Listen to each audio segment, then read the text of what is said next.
Installés dans l'extrême ouest de la Mongolie depuis la fin du XVIIe siècle, les Kazakhs ont pris le contrôle de cette vaste région de l'Altaï après que les Mongols qui y vivaient furent exterminés par un empereur mandchou. Ils sont devenus des maîtres dans l'art de dresser le plus grand des aigles de l'hémisphère nord, le bourguit, l'aigle royal de l'Altaï. Dompter ce prédateur sauvage à vivre en compagnie des hommes n'est pas une tâche facile, mais ces redoutables chasseurs ont appris au fil des siècles à connaître le caractère et les mœurs de ce magnifique oiseau.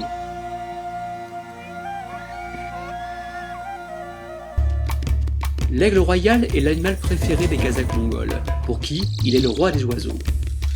Comme Soldat, ce jeune dresseur que j'ai rencontré dans la vallée de Saksay, tous les chasseurs admirent son courage et sa force, l'énergie qu'il leur transmet aussi.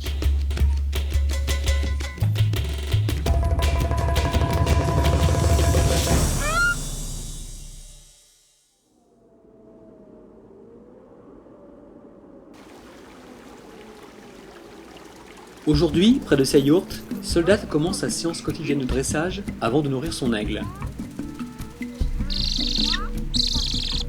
Soldat l'appelle par les petits cris, tenant dans son bialet, ce gant de cuir embourré, une cuisse de lapin cru. Kana se tient sur le toit de la guerre avec ses bagles cerclés d'argent et ses tougres, ses longues lanières de cuir, nouées autour de ses pattes pour le retenir. Kana se lance enfin vers son maître dans un vol lourd et ample avant de s'accrocher à sa proie. L'entraînement se répète ainsi une quinzaine de minutes, et ce n'est pas une mince affaire quand il faut remettre sa tomaga sur la tête de Kana.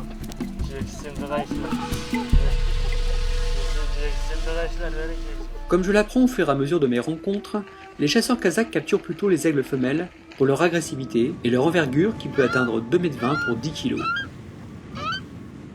Le dresseur doit savoir garder le bras ferme sur le poids d'un tel animal. Il arrive qu'on capture des aigles sauvages adultes à l'aide d'un filet. Mais en général, c'est plutôt un jeune de 2 mois qui est enlevé au nid avant son premier vol quand il ne sait pas encore marcher. Après, le dresseur nourrit l'aiglon tous les jours avec de la viande crue, les repas s'espacant au fur et à mesure du dressage. Le jeune rapace apprend d'abord à rester en équilibre sur le bras de son maître et à réagir à ses appels. Plus tard, l'entraînement se poursuit avec une peau de marmotte ou de renard que l'on traîne derrière un cheval pour simuler la proie en mouvement. Une dépouille à travers laquelle on récompense le rapace avec de la viande à chacun de ses succès.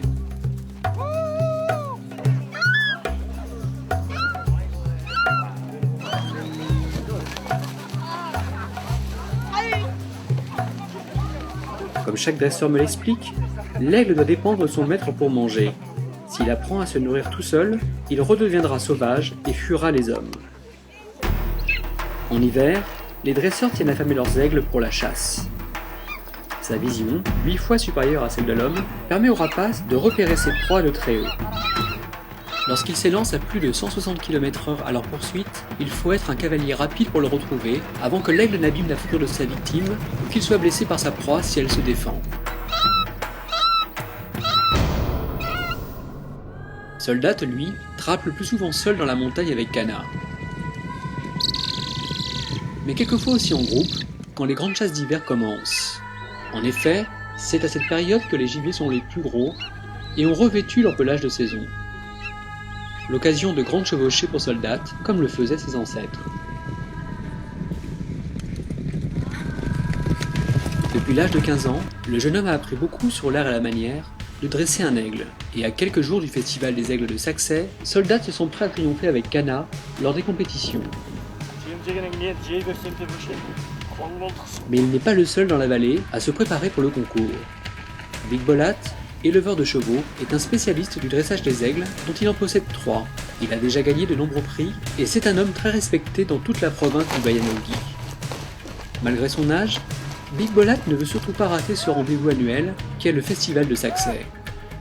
Et comme Soldat, il travaille encore et encore avec ses aigles, formant aussi ses fils qui participeront au jeu.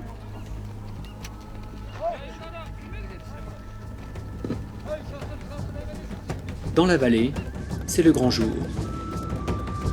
La tension monte chez les chasseurs qui ont affûté leurs aigles afin de gagner. Et aujourd'hui, ils quittent tous leur camp de yourte, prêts à affronter les meilleurs aiguillés de la région pendant 2 jours de joute, de course et de cavalcade infernale.